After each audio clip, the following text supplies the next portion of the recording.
Dakle, obrazovanje za mir i formalno i neformalno podrazumijeva da se donositelji odluka suoče s tim da izgube prijeteću moć. Da izgube moć koja je zasnovana na vertikalnoj hijerarhiji, nego da shvate da je moć za mir moć koja je horizontalne naravi.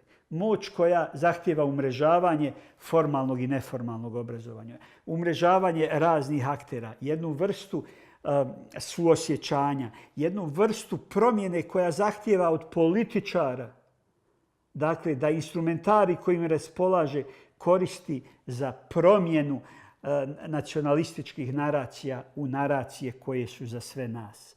To je obrazovanje za mir. Obrazovanje za mir nije nužno uvođenje zasebnog predmeta, jer mi kad imamo neki problem, mi samo uvedemo novi predmet. Nije to rješenje.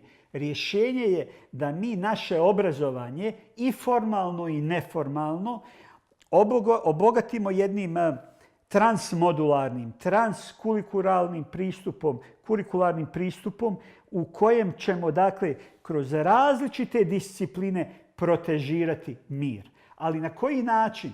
Ne da, što sam već jednom spomenuo, sad samo želim iz drugoga ugla, ne da mi stvaranje, da mi rad na mirovnim vještinama i na mirovnom odgoju, da mi a priori smatramo da je to u stvari jedna spremnost tih ljudi za mir u kojem će biti poraženi. Znate, u kojem će se predati. Ne.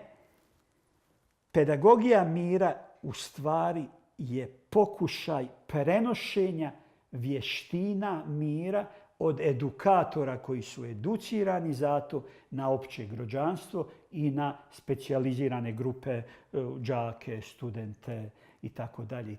itd. Ogromna je snaga neformalnog obrazovanja kada mi educiramo, recimo, načelnike općina. Da je vrlo važno, dakle, da bez obzira na konfliktno nasljeđe izgrađuju mir i suradnju. Možda je neko od vas prisustvovao u nekim projektima, podprojektima unutar projekta Pro budućnost, pa recimo unutar tih projekata imali smo upravo svjedočenja nekih načelnika općina kako je ekonomija mira dovela do smanjenja nekih nacionalnih predrasuda. Kako je vrlo važno da recimo iz jednog entiteta 350 ljudi dolazi da radi u jednu opštinu drugoga entiteta i da na taj način se uspostavlja da se pokidane veze ponovno uspostavljaju. Dakle, sve to doprinosi jednoj zbiljskoj i autentičnoj promjeni. Ali prenošenje vještina mira zahtijeva ne samo znanje, nego zaista strast. Ja se ponizno nadam da vi, slušalci ovoga modula, možete osjetiti da ja vjerujem ovo što radim. Da ja nisam nastavnik koji želi da održi jednu nastavnu jedinicu i ide dalje. Nego da sam punim srcem u ovome i to je ona bitna razlika u obrazovanju za mir u odnosu na obrazovanje za druge discipline. Znate, u obrazovanju za druge discipline vi ne morate imati onu vrstu strasti i uvjerenja i vrijednosnog okvira kao što je unutar obrazovanja za mir. Jer vi ne možete prenijeti mirovne vještine samo teorijski. Znate, vi ne možete prenijeti mirovne vještine tako što ćete ih naučiti iz nekih knjiga i vi sada to transponujete na slušatelje. Ne.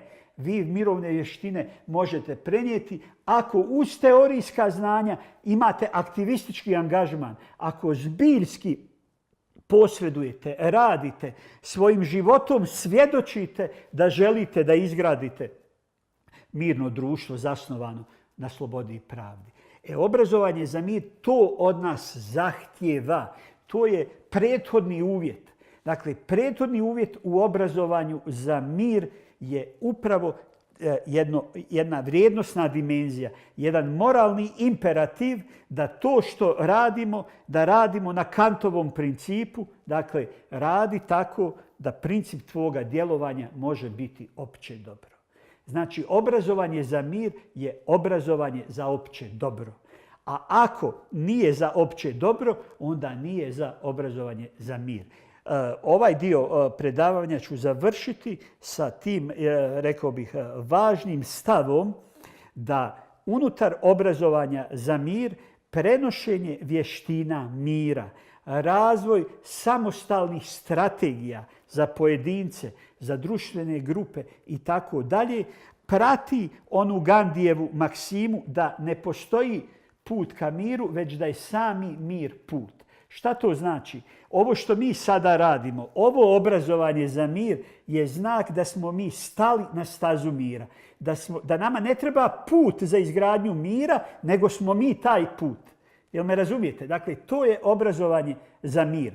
A ako vi nakon ovoga kursa budete imali volje i snage da pročitate i neke tekstove koje ću vam ja i škola mira pro budućnost ponuditi u okviru ovoga projekta, onda ja nemam nikakve sumnje da je među vama, polaznicima ovoga kursa, značajan broj onih koji zbiljski mogu raditi na izgradnji mira.